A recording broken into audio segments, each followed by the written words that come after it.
जय श्री कृष्ण। दंडवत प्रणाम। श्री दत्तात्रेय आश्रम सेवा भक्ति मार्ग मेर से आज सभी के बीच फिर से उपस्थित धैर्य धर्म पे वार्ता करने के लिए मेरे सभी गुरुजनों के आशीर्वाद से, श्री दत्तात्रेय भगवान के आशीर्वाद से जो जितना भी मैं समझ पाऊँ वो आपके समक्ष में रख रहा हूँ, क्योंकि आज के जीवन में धैर्य रखना बहुत जरूरी है। धैर्य धर्म से चलना बहुत जरूरी है। आज के जीवन को सुधारने की जो सबसे बड़ी औषधि है वो धैर्य धर्म की है। जिस व्यक्ति के जीवन में धैर्य धर्म है वो व्यक्ति महान है, वो व्यक्ति सद्गुण से संपन्न है। और जिस व्यक्ति के जीवन में धैर्य धर्म नहीं है उस व्यक्ति के जीवन में सुख शांति नहीं हो सकती, क्योंकि धैर्य एक वो ताकत है कि हमें सही और गलत के बीच का फैसला कराने में, धर्म मार्ग पे चलाने में, धर्म चिंतन करने में सब में सहयोग करती है।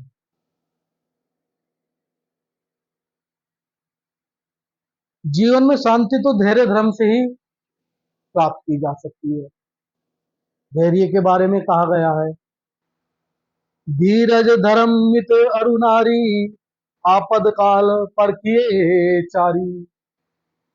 अर्थात यदि कोई विपत्ति आ जाए तो चार वस्तुएं मनुष्य काम आती है, धैर्य धर्म मित और नारी। धैर्य मनुष्य का परम मित्र है।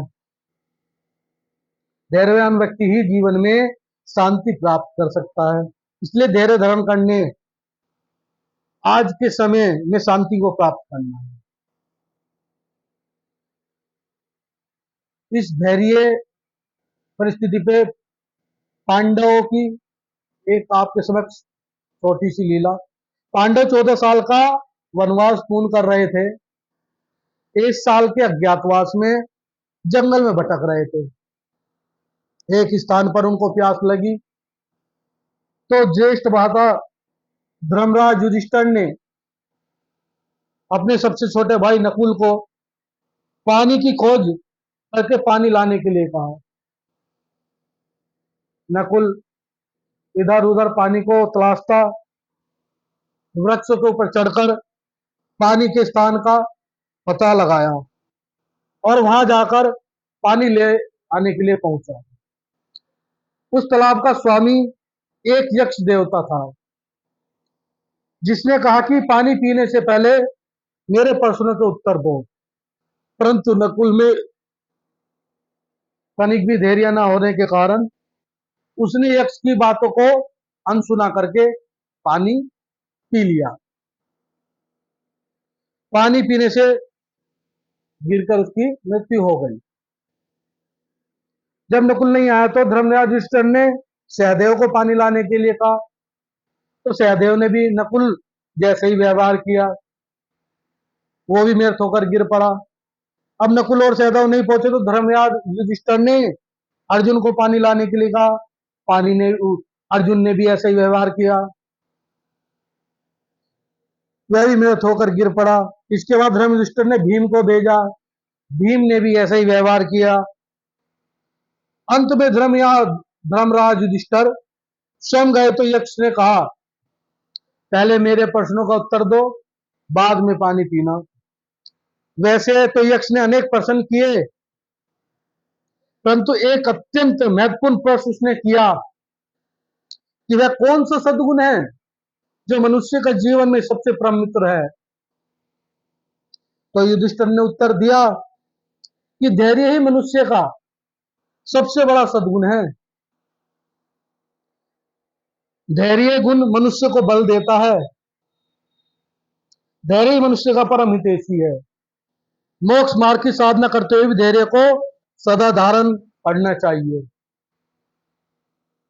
क्योंकि आज के तो इसी तरीके से युधिष्ठिर ने धैर्य रखकर धैर्य पूर्वक उस यक्ष के सारे प्रश्नों के उत्तर दिए, और उन प्रश्नों के उत्तर उपरांत वो केवल उनकी एक परीक्षा थी। फिर युधिष्ठिर ने अपने सभी भाइयों को उन्हें जीवन दान देने के लिए यक्ष से प्रार्थना करी। वो केवल एक माया, उनकी एक परीक्षा लेने, उनके धैर्य को परखने की वो एक लीला थी। तो आप भी ये ध्यान रखें, धैर्य एक ऐसा आभूषण है, धैर्य एक ऐसा धर्म है, धैर्य एक ऐसा साधन है कि शायद इसको धारण किए बगैर ना ही आप भगवत प्राप्ति कर सकते और ना ही आप ईश्वर प्राप्ति कर सकते हो। क्योंकि धैर्य नहीं होगा तो ईश्वर को कैसे प्राप्त कर पाएंगे। धैर्य रखना बहुत जरूरी है। आज के वक्त में हम छोटी छोटी बातों पर तुरंत गुस्सा हो जाते हैं, तुरंत क्रोध करने लगते हैं, किसी ने एक बात बोली उसको चार सुनाने के लिए तत्पर रहते हैं। आप ऐसा ना करें, क्योंकि आज के वक्त ऐसा वक्त आ चुका है कि किसी के पास समय नहीं है एक दूसरे के पास बैठने का, बात करने का।